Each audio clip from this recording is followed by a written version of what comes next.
इस पूरे यूनिवर्स में, ब्रह्मांड में, क्या हम अकेले हैं? जो लोग कंस्पिरेसी थ्योरीज को लेकर चर्चा करते हैं उनके लिए ये एक हॉट सवाल है। अकॉर्डिंग टू देम इन सभी सवालों का जवाब एक जगह पे आके रुक जाता है और वो है UFO, aliens and extra terrestrial beings.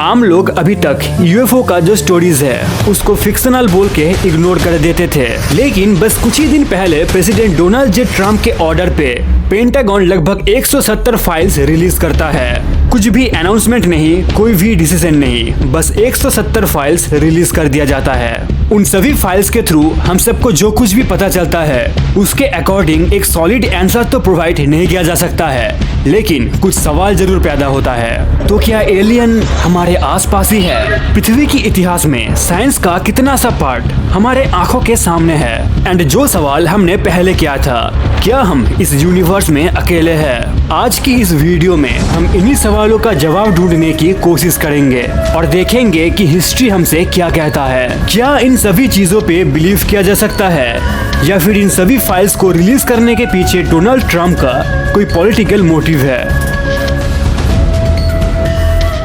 हमारा ये पूरा इंसिडेंट स्टार्ट होता है इसी साल फरवरी में। फॉर्मर यूएस प्रेसिडेंट ओबामा एक इंटरव्यू पे ये कहते हैं कि aliens are real but I have not seen one. Are aliens real? They're real, but I haven't seen them, and they're not being kept in what is it? Area 51. Area 51. There's no underground facility. इस line के through वो ये समझाना चाहते थे कि alien exist करने का जो स्टैटिस्टिकल प्रोबेबिलिटी है वो कितना है। बट इसके बाद मीडिया का जो काम था वो तो मीडिया ने कर दिया। सडनली इस टॉपिक पे सभी का इंटरेस्ट और भी ज्यादा बढ़ जाता है। इनफैक्ट पिछले 10 सालों से इस टॉपिक को लेकर इंटरेस्ट कभी भी कम हुआ ही नहीं। ह्यूमन हिस्ट्री में सबसे पहला यूएफओ साइटिंग के रूप से कंसिडर किया जाता है 1917 का फ्लाइंग सॉसर इंसिडेंट को। आप अगर मिट्टी के अंदर भी रहते हैं तो भी फ्लाइंग सॉसर इस नाम को अपने जिंदगी में कभी न कभी तो सुना ही होगा। केनेथ आर्नोल्ड नाम का एक बिजनेसमैन जो कि अपना प्लेन उड़ा रहे थे और प्लेन उड़ाते वक्त वाशिंगटन में माउंट रेनियर के पास ओवरऑल 9 फ्लाइंग ऑब्जेक्ट्स उनके नजर में आता है। एंड अकॉर्डिंग टू हिम वो ऑब्जेक्ट्स लगभग 1000 माइल की स्पीड से उड़ रहा था। ऑल्दो आर्नोल्ड उन ऑब्जेक्ट्स का जो शेप था उसके बारे में कुछ भी नहीं कहते हैं, बट लोकल न्यूज़पेपर पे उसको as a saucer shape describe किया गया था और वहीं से फ्लाइंग सॉसर हमारे कल्चर में घुस जाता है। But as a major UFO scandal के रूप से कंसिडर किया जाता है रॉसवेल यूएफओ इंसिडेंट को। मैक ब्राजेल नाम का एक आदमी प्लेन उड़ाते वक्त रॉसवेल आर्मी फील्ड पे लगभग 200 यार्ड्स लंबी एक ऑब्जेक्ट को देखते हैं जो कि क्रैश हो चुका था। एंड लोकल न्यूज़पेपर इमीडिएटली उसको फ्लाइंग सॉसर नाम दे देते हैं। इवन द यूएस मिलिट्री उस वक्त ये स्टेटमेंट दे देते हैं कि वो बस एक वेदर बलून था। एंड यही पे आम लोगों का इंटरेस्ट और भी ज्यादा बढ़ जाता है कि अगर वो एक वेदर बलून था, एक नॉर्मल इंसिडेंट था, तो इसके लिए यूएस मिलिट्री क्यों एक स्टेटमेंट देगा? जो लोग कंस्पिरेसी थ्योरीज पसंद करते हैं उनके लिए ये एक शॉकिंग चीज है। After that the next major incident जो कि हुआ था 1950 के आसपास, जहाँ पे सडनली न्यू मैक्सिको की आसमान से latex skin and aluminium bones की कुछ ऑब्जेक्ट्स नीचे गिरने लगता है। एंड मिलिट्री जल्द से जल्द उन सारी चीजों को कलेक्ट करके उस पूरी इंसिडेंट को कवर अप करने की कोशिश में लग जाते हैं। At this point everyone was pretty sure कि कुछ तो गड़बड़ है। And for a long time इसी इंसिडेंट को as an actual alien sighting के रूप से कंसिडर किया जाता था। बट ऑलमोस्ट 50 साल बाद यूएस मिलिट्री ये डिक्लेयर करते हैं कि वो था प्रोजेक्ट मोगुल नाम का एक top secret atomic espionage mission का ड्रिल। इससे पहले 1948 में यूएस एयरफोर्स प्रोजेक्ट साइन नाम से एक इन्वेस्टिगेशन मिशन शुरू करते हैं। कोल्ड वॉर उस वक्त शुरू हो चुका है। अमेरिका का ये मानना था कि यूएफओ रिलेटेड जितना भी रिपोर्ट्स आ रहा था वो सभी था सोफिस्टिकेटेड सोवियत एरियल व्हीकल्स। 1952 में इस प्रोजेक्ट का नाम बदल के रखा जाता है प्रोजेक्ट ब्लू बुक। एंड अभी तक ये मिशन अमेरिका के लिए the longest official UFO inquiry mission था। यार 1952 से लेकर 1969 तक प्रोजेक्ट ब्लू बुक लगभग 12,000 यूएफओ साइटिंग रिपोर्ट्स को एनालाइज करता है एंड इन्हीं रिपोर्ट्स को दो पार्ट्स में डिवाइड किया जाता है। One is identified and the other one is unidentified. मतलब शुरुआत में सब कुछ अनआइडेंटिफाइड था, लेकिन बाद में रिसर्च करने के बाद बहुत सारी चीजों को आइडेंटिफाई किया गया था। But even then many things can not be identified and इसी अनआइडेंटिफाइड चीजों को लेकर लोग बातें करते हैं एंड इंटरेस्ट शो होता है। 1952 में गर्मी के दौरान सडनली अमेरिका के हर एक रैडर में प्रॉब्लम दिखाई देता है।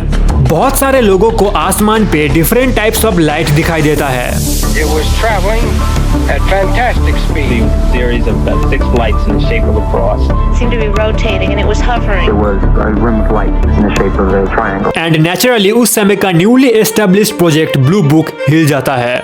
नाउ वो और CIA कैलटेक से फिजिसिस्ट प्रोफेसर HP रॉबर्टसन को बुलाते हैं और एक टीम बनाते हैं एंड इस प्रॉब्लम को सॉल्व करने के लिए कहते हैं। एंड उसी टीम का रिपोर्ट पब्लिक होता है 1953 में। वो लोग 90% इंसिडेंट्स को as a natural phenomena proof करने में सफल होते हैं, बट उस रिपोर्ट की 10% चला जाता है क्लासिफाइड इंफॉर्मेशन की पेजेस पे एंड वहीं से यूएफओ रिलेटेड कंट्रोवर्सी और भी ज्यादा बढ़ जाता है। 1966 में एयरफोर्स के रिक्वेस्ट के चलते अंडर प्रोजेक्ट ब्लू बुक एक और टीम बनाया जाता है एंड इस टीम को लीड कर रहे थे professor Edward U Condon. And they've asked Dr. Edward U. Condon to head the project. How do you propose to go about studying this particular phenomenon? We'll pick certain selected cases that seem especially interesting and go out and try to learn more about them in those few in greater depth. उनका team total 69 UFO sightings को analyse करके यार 1968 पे Condon reports नाम से एक report publish करता है एंड इस रिपोर्ट को रिव्यू करते हैं नेशनल एकेडमी ऑफ साइंस का एक स्पेशल कमेटी। टिल देन इस रिपोर्ट को एक यूएफओ साइटिंग एनालिसिस का गोल्डन स्टैंडर्ड के रूप से कंसीडर किया जाता था, क्योंकि वो लोग टोटल 69 यूएफओ साइटिंग्स का साइंटिफिक एक्सप्लेनेशन देने में सफल रहते हैं। और इसके साथ ही एक चीज याद रखना जरूरी है कि उस समय अमेरिका बहुत ज्यादा पैरानॉइड था। 1959 में सोवियत जब स्पुतनिक 1 को अर्थ के ऑर्बिट से घुमा के ले आते हैं, तब पूरी दुनिया ये देखता है कि ह्यूमन स्पेस एक्सप्लोरेशन पे एक ह्यूज जंप। लेकिन अमेरिका ये सोच रहा था कि सोवियत अगर चाहता है तो वो स्पेस से उनके ऊपर बॉम्ब गिरा सकता है, जो कि सच भी है, क्योंकि स्पुतनिक 1 का जो मेन चेम्बर था उसको बनाया ही ऐसे गया था ताकि न्यूक्लियर बॉम्ब को कैरी कर सके।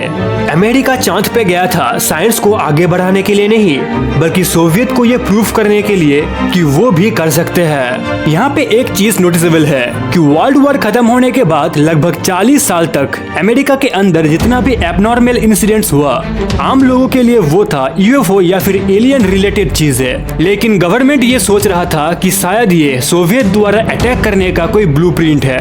Our feeling of an obligation to identify anything in the air that may have the possibility of threat or menace to the United States. American government इतना ज्यादा डर गया था कि सोवियत के against counter intelligence aerial vehicles ready करने के लिए वो लोग एक स्पेसिफिक जोन क्रिएट करते हैं, जिसे हम मॉडर्न पॉप कल्चर में एरिया 51 के नाम से जानते हैं। नेवादा की इस जगह पे CIA, US air force and Lockheed Martin कैसे through the Soviet iron curtain intelligence mission को चलाने वाले प्लेन बनाने का जो टेस्टिंग था उसको शुरू कर देते हैं and as a result SR-71 blackbird, F-7 night hawk and archangel 12 जैसा प्लेन्स बनाया जाता है, जो कि लगभग 2000 माइल्स पर आवर की स्पीड से उड़ सकता था।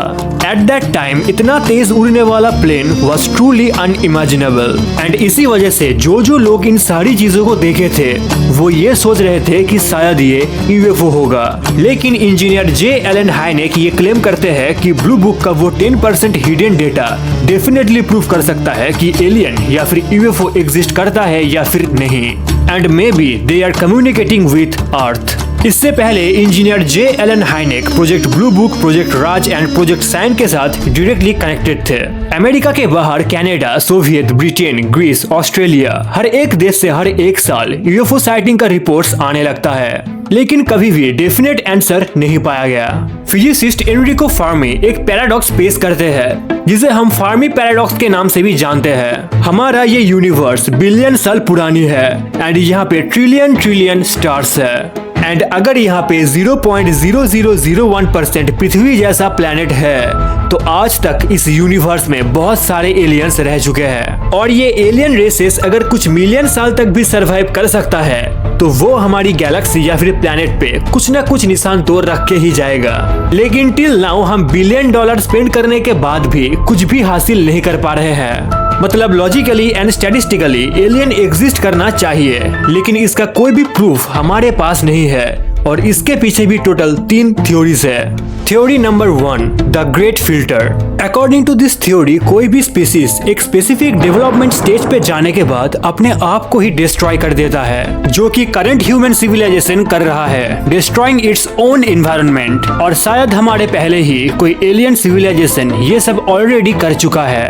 एंड मे बी इसी वजह से हम उनका कोई भी साइन या फिर निशान ढूंढ के भी नहीं पाते हैं। Theory number 2, the silent forest theory. घने जंगल में अगर कोई भी शिकारी प्राणी आसपास रहता है तो सब कुछ चुप हो जाता है, शांत हो जाता है, क्योंकि अदर एनिमल्स खुद को बचाने के लिए कहीं छिप जाते हैं, बिल्कुल चुप हो जाते हैं, और हम एलियंस को नहीं देख पाते हैं क्योंकि शायद वो हमसे या फिर किसी और चीज से छुपने की कोशिश करता है। Theory number 3, the rare earth hypothesis. According to this theory the earth is an anomaly. यहाँ पे इंटेलिजेंट लाइफ क्रिएट होना नहीं चाहिए था, लेकिन ये हो चुका है, एंड इन दिस केस इस पूरे यूनिवर्स में ह्यूमन एंड अदर एनिमल्स अकेले ही है। अभी तक यूएफओ रिलेटेड हर एक इंसिडेंट को सुनने के बाद शायद यही लग रहा होगा कि ये सब कंस्पिरेसी थ्योरीज है, इसके पीछे कोई भी लॉजिक नहीं है, बट इसके अगेंस्ट भी कुछ चीजें हैं। 15 अगस्त 1977 astronomer JDR Ehman Ohio State University का बिग एयर रेडियो पे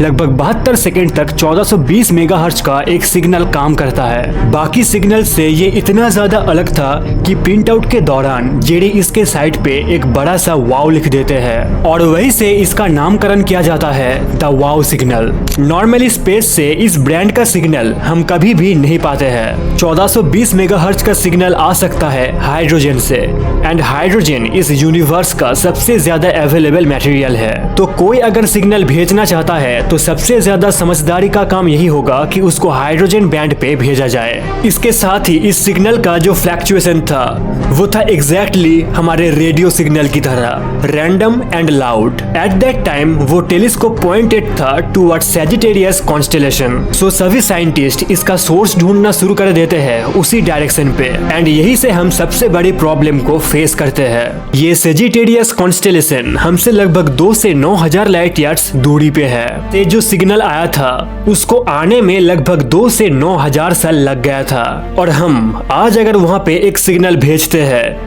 तो उसको जाने में भी ठीक उतना ही वक्त लगेगा, और इसका कोई भी गारंटी नहीं है कि वो ठीक जगह पे ही जाएगा। और इसी वजह से साइंटिस्ट ये दावा करते हैं कि एलियन लाइफ अगर एग्जिस्ट करता भी है तो भी यूनिवर्स उनसे हमको अलग करके रखेगा। ये सब तो बात की बात है, लेकिन डोनाल्ड ट्रंप इस साल जो फाइल रिलीज किया वहाँ से हमें क्या मिलता है? ज्यादा कुछ नया नहीं मिला। अभी तक हमने जो project blue book and project sign को लेकर बोला, एंड ये प्रोजेक्ट्स जिस साइटिंग्स को लेकर काम करता था, मेनली इसी साइटिंग्स को लेकर CIA एंड एयरफोर्स के बीच जो कन्वर्सेशन हुआ था उसी को यहाँ पे पब्लिश किया गया। यहाँ का सबसे ज्यादा इंटरेस्टिंग चीजें है एस्ट्रोनॉट्स एंड पायलट्स का रिकॉर्डिंग्स। अगस्त 1947 अमेरिकन एयरलाइंस ला गार्डिया के एयरफील्ड की तरफ आ रहा था, जो कि न्यूयॉर्क में है, एंड आते वक्त आसमान पे cylinder shaped and golden colour का एक ऑब्जेक्ट दिखाई देता है। वो चीज लगभग 15 मीटर का था, एंड थोड़ी देर बाद एक और ऑब्जेक्ट इसके सामने आ जाता है, एंड पायलट लगभग 90 सेकंड तक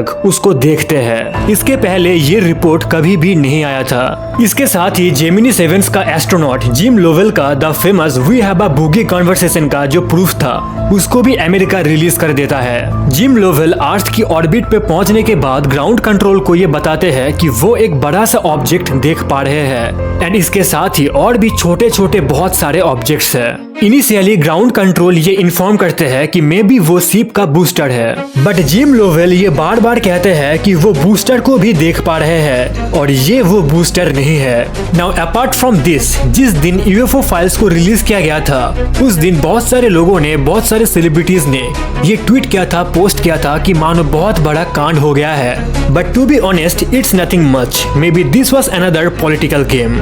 यहाँ से जो चीजें बाहर आती है वो इससे पहले भी बहुत बार बहुत सारी रीजंस के वजह से लीक हो चुका था एंड नाउ ये सारी चीजें सच हो जाता है। और ऐसा भी हो सकता है कि आज से 50 साल बाद कोई दूसरा प्रेसिडेंट आके और भी चीजें रिलीज कर दे।